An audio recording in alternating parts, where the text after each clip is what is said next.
প্রিয় দর্শক, দেশ এবং প্রবাসে এই মুহূর্তে যে যেখান থেকে আমাদের ইউটিউব চ্যানেলটি দেখছেন সবাইকে প্রীতি এবং শুভেচ্ছা জানিয়ে শুরু করছি আজকের প্রতিবেদন। প্রিয় দর্শক, আপনারা দেখতে পাচ্ছেন যে আমার সামনে একজন বোন বসে আছে। আজকে আমরা আসছি এই বোনটির জীবনের গল্প শুনবো। আপু, আসসালামু আলাইকুম। ওয়ালাইকুম আসসালাম। কি নাম ভাই? সুমা। সুমা। তো সুমা আপু, আপনি কেমন আছেন? আল্লাহর মতো ভালো আছে। কি বেশি ভালো না কম ভালো? এই তো শরীরের দিক দিয়ে একটু মনে করুন যে এমনি এমনি কেমন ভালো থাকতে পারি। বেশি দেখেই তো মনে করুন যে ভিডিও সামনে না, আছে। যেভাবে আপনি হাসি খুশি আছেন, হ্যাঁ, তাতে মনে হয় তো আপনি একটু বেশি বেশি ভালো আছেন। বেশি দশর ভাইরা যদি আমার পাশে থাকে তাহলে অবশ্যই ভালো থাকবো। ভালো থাকবেন। এখন না হয় খারাপ আছি, তারা যদি আমার পাশে থাকে তাহলে অবশ্যই ভালো থাকতে পারি। তো এর আগে কখনো ভিডিও করছিলেন আপনি? না, ভিডিও করিনি। ভিডিও করেন না, এই প্রথম আসলেন? হ্যাঁ।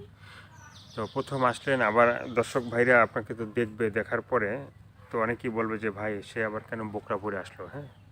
তো সেটা একটু বলবেন যে আপনি কেন এই বোকরাটা পরে আসলেন?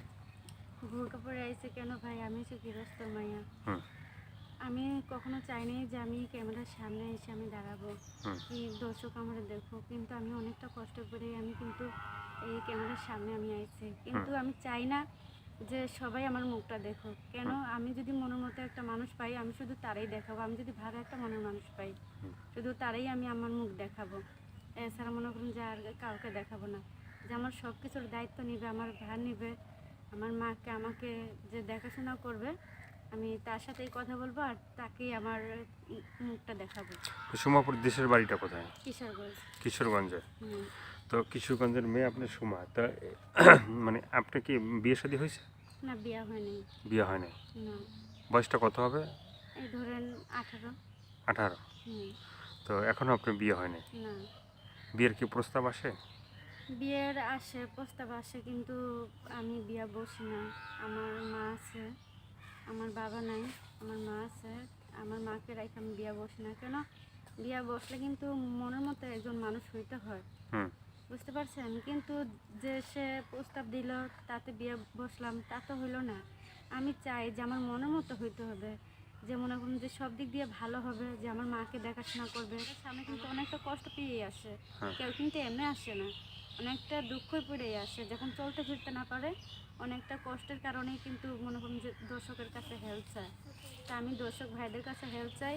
তারা যদি ভালো উদ্দেশ্য নিয়ে যদি আমার কাছে যদি ফোন দেয়, যদি সত্যি যদি তেমন একটা মানুষ যদি আর কি মনের মতো মানুষ যদি বানাইতে চায়, আর তারা যদি ভালো উদ্দেশ্যে যদি ফোন দেয় তাহলে অবশ্যই আমি কথা বলবো।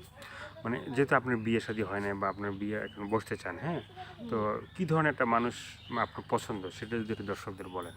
এই তো ধরেন যে তার মনটা অনেক বড় হইতে হবে, যে সুখে দুঃখে আমার পাশে থাকবে। আমি একটা কথা বলার আগে সে বুঝতে হবে যে আমি কোন কথাটা আমি বলতে চাই, আমি কি চাই, আমার আমি কি বলতে চাই আর কি, তার সব কিছু বুঝতে হবে। আর মনে করেন আমি তো গরিব, তাই না? আমার বাবা নাই, আমি পরের বাসা ভাড়া থাকি। আমার একটা বড় বোন আছে, তার বিয়ে হয়ে গেছে, তাও স্বামী নিয়ে এইখানেই ভাড়া থাকে, আমাদের সাথেই ভাড়া থাকে। কিন্তু যার যার সংসারে নিয়ে শেষে ব্যস্ত, তারা তারা আমাদের দিকে দেখবো না। ওইটা তো মনে করেন যে এখন আমার বিয়ে হয় না দিকে, আমার ভাই নাই দিকে, ওইটা আমারই দেখতে হবে। আর আমার আম্মুটা আছে, আমার আম্মুকে তো আমি ফেলাই দিতে পারি না। এই এর জন্য মনে করুন যে আমি কাজ করি, এই সেলাই মেশিনের কাজ করে আমি সংসার চালাই। সংসার চালান। হুম। তো আর কিছু বলার আছে, বলতে চান? হ্যাঁ, বলতে চাই যে ভাইদের যদি দয়া হয়, যদি কষ্ট হয় যে না এই বোনটা খুব অসহায়, যদি কিছু হেল্প সহযোগিতা যদি করতো তাহলে অনেকটা ভালো হইতো। আর আমি যদি আমার মনের মতো যদি মানুষ আমি যদি পাই তাহলে অবশ্যই মনে করেন যে তার সাথে অবশ্যই সম্পর্ক হবে। এই এই তো দর্শক, আপুর কথাগুলো শুনলেন, ভালো লাগলে অবশ্যই তার পাশে থাকবেন। সাহায্যের সহিত প্রেম ভালোবাসা বিয়ে শাদী যে যেটা করবেন সেটা আপনাদের একান্তই ব্যক্তিগত ব্যাপার। ভালো থাকুন, সুস্থ থাকুন, আর প্রতিদিন কষ্ট হলে 5 ওয়াক্ত নামাজ পড়ুন, দেশটাকে বেশি বেশি করে ভালোবাসবেন। আর চ্যানেলটি যারা নতুন দেখছেন তারা চ্যানেলটি সাবস্ক্রাইব করে সঙ্গে থাকবেন। সবাইকে আল্লাহ হাফেজ, সবাই ভীষণ ভালো থাকবেন।